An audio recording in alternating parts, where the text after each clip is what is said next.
Hello guys, मैं doctor Pankaj Singh आपका स्वागत करता हूं अपने चैनल में, कैरियर प्लस चैनल में एक बार फिर से। और देखिएगा आज हम कौन सी वीडियो लेकर आए हैं। इसमें जो है क्या ग्रुप सी वाले प्रमोशन से हाई कोर्ट में आरओ या एआरओ बन सकते हैं। आज हम इसी का जो आपको रिप्लाई करेंगे और इसके बारे में हम समझाएंगे, पूरी तरीके से समझेंगे और देखेंगे कि मतलब किस तरीके से इसमें सिलेक्शन होता है और क्या बन सकते हैं या नहीं बन सकते हैं। और हमने इसकी एक प्रमोशन की वीडियो ऑलरेडी बना रखी है, फिर भी एक बार जो हम ये वीडियो लेकर आए हैं देखिएगा।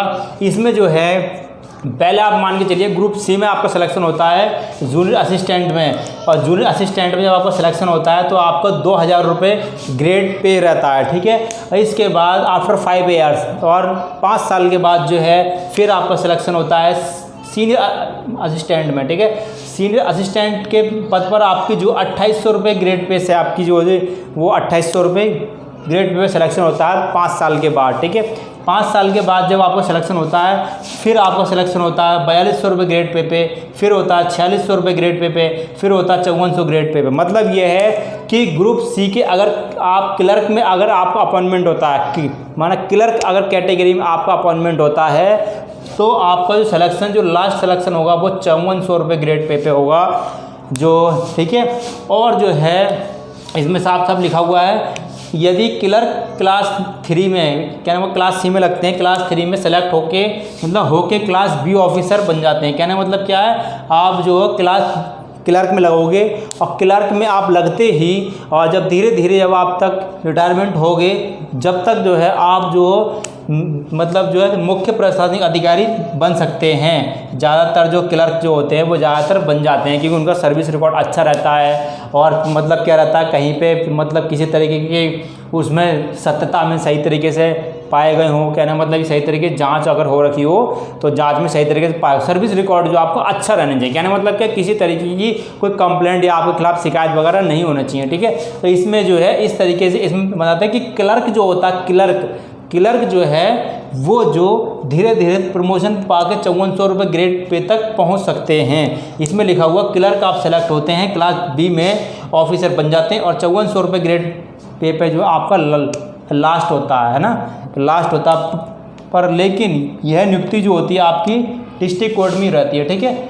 यह आपकी जो होती है ये जो नियुक्ति होती है जो आपके जो कोर्ट रहती है ना तो डिस्ट्रिक्ट कोर्ट में ही सिलेक्शन इसमें होता है। जो आपके ज़िले के अंदर जो होती है ना, ज़िले के अंदर जो कोर्ट रहती है वही जो डिस्ट्रिक्ट कोर्ट होती है ना, तो इसमें आपका जो सिलेक्शन मतलब जितने प्रमोशन होंगे क्लर्क के अंदर वो आपके डिस्ट्रिक्ट कोर्ट में ही होंगे, ना कि इलाहाबाद हाई कोर्ट में आपको सिलेक्शन हो जाएगा। ऐसा नहीं होता है, आप चाहे कितने भी बड़े अधिकारी बन जाएं, क्लास बी से आप सेलेक्ट होते क्लास सी से सेलेक्ट होते हैं और सेलेक्ट होने के बाद धीरे धीरे क्लास वी ऑफिसर बनते हैं तो वो सारे की सारी जो आप प्रमोशन होता है वो सब जो है आपके डिस्ट्रिक्ट कोर्ट में ही होता है ना। इसके बाद जो है इसमें देखो 5400 रुपये ग्रेड पे आप पहुंच सकते हैं पर। लेकिन स्टेनो की जो सैलरी होती है ना वो स्टेनो जो होते हैं वो केवल 4600 रुपये ग्रेड पे तक पहुंच पाते हैं। देखो साफ साफ लिखा हुआ है कि लास्ट प्रमोशन जो होता है वो 4600 रुपये ग्रेड पे तक होता है स्टेनो का, ठीक है ना। और इसमें जो है स्टेनो जितनी भी नियुक्ति होती हैं वो सब डिस्ट्रिक्ट कोर्ट में ही होती हैं। इनके अंदर जितनी भी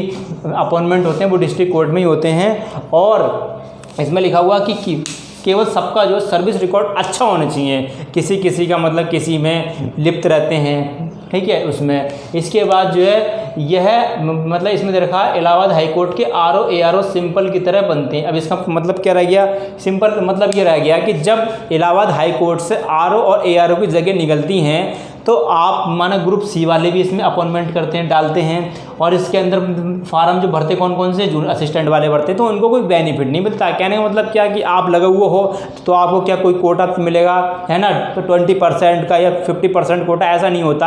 आप जो जनरल में ही काउंट होंगे। कहने का मतलब कि एक सिंपल तरीके से ही काउंट होगा। आपको अपना जो सर्विस जो आप कर रहे हैं उससे कुछ लेना देना नहीं होता है। इसमें बस केवल जो है सिलेक्शन बस यही रहता है कि आप जब जगह निकलती है तो आपकी जो मेरिट बनती है उसमें आपके सर्विस के नंबर नहीं जोड़े जाएंगे। जो आपके रिटन एग्जाम में नंबर आएंगे और जो आपके टाइपिंग में जो नंबर आएंगे केवल वही नंबर जोड़े जाएंगे। आपके सर्विस रिकॉर्ड से कुछ लेना देना नहीं होता है। ये डायरेक्ट सिलेक्शन जो होते हैं वो इलाहाबाद हाई कोर्ट में आरओ और एआरओ के पद पर आप डायरेक्ट सिलेक्शन मतलब इसके द्वारा आप सिलेक्शन नहीं ले सकते हैं। कि आप सोच रहे होंगे क्या मतलब मैं अगर क्लर्क में लग जाता हूँ तो मैं क्या ARO बन सकता हूँ? इलाहाबाद हाई कोर्ट में बिल्कुल नहीं बन सकते हैं, क्योंकि आप जब डायरेक्ट रिक्वायरमेंट आता है RO मतलब इलाहाबाद हाई कोर्ट से, है ना, तब आप जो हो वहाँ पर जो है फार्म अप्लाई करिएगा। एक मतलब और कैंडिडेट भी करते हैं अप्लाई, तो आप भी करिएगा, है ना।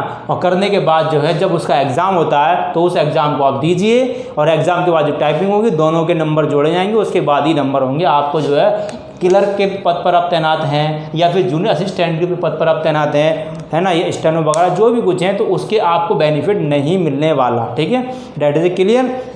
और आपका कोई क्वेश्चन है इससे रिलेटिव जो है तो आप मुझसे जो है पूछ सकते हैं। कोई चीज़ अगर रह गई हो तो आप जो हो पूछ सकते हैं, कोई दिक्कत वाली कोई बात नहीं है। ठीक है, तो ये जो आप मुझसे जो है पूछ सकते हैं। और जब भी रिटायरमेंट होते हैं, ये क्लर्क जो रिटायरमेंट होते हैं ये ज़्यादातर रिटायर हो जाते हैं और मुख्य प्रशासनिक अधिकारी तक बन जाते हैं, और केवल स्टेनो जो होते हैं वो 5400 रुपये ग्रेड पे तक जाते हैं बस।